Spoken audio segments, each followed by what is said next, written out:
नमस्कार मित्रांनो, मी आपला मित्र मरडवा राहिला. कशात मित्रांनो तुम्ही? मित्रांनो, आज आणखी एक बहुगुणी जडीबुटी मी तुमच्यासोबत घेऊन आलेलो आहे. त्याचं नाव आहे रिंगणी डोरली. मित्रांनो, रिंगणी डोरली जे जुने म्हणजे जे वयस्क व्यक्ती आहे त्यांना रिंगणी डोरलीबद्दल फार चांगल्या प्रकारे माहिती आहे. कारण की गावोगावी जे गावाचे रोड असायचे, कच्चे रोड, त्याच्या आजूबाजूला रिंगणी डोरलीचे झाडं प्रामुख्याने असायचे मित्रांनो. पण आता शहरीकरण वाढतं आहे, त्यामुळे रिंगणी आणि डोरलीचे म्हणजे जे झाडं असतात त्याची नामात्र आहे ते मित्रांनो.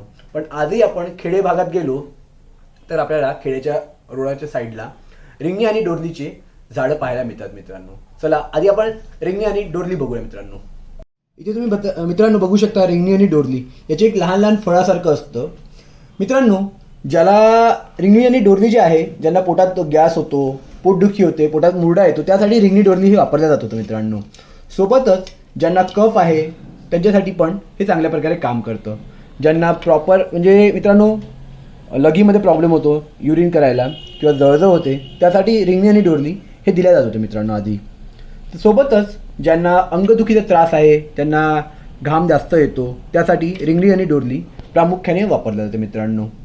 मित्रांनो, याची एक धुनी पण दिली जाते. ज्यांना कफ आहे, आंबात आहे, अशा यांना हे जाळून याची एक धुनी दिली जाते मित्रांनो. म्हणजे तुम्ही नाकाद्वारे याला आतमध्ये घेऊन म्हणजे कफ आणि दम्यासाठी फार चांगल्या प्रकारे काम करतं मित्रांनो. आधीच्या काळामध्ये लोक जे ग्रुप म्हणजे एक लहान घर, त्यामध्ये जास्त फॅमिली, तर कसं मित्रांनो जे इन्फेक्शन होतं ते लगेच होऊन जात होतं, तर त्यावेळेस याचा प्रामुख्याने धुनीसाठी वापर करायचा मित्रांनो.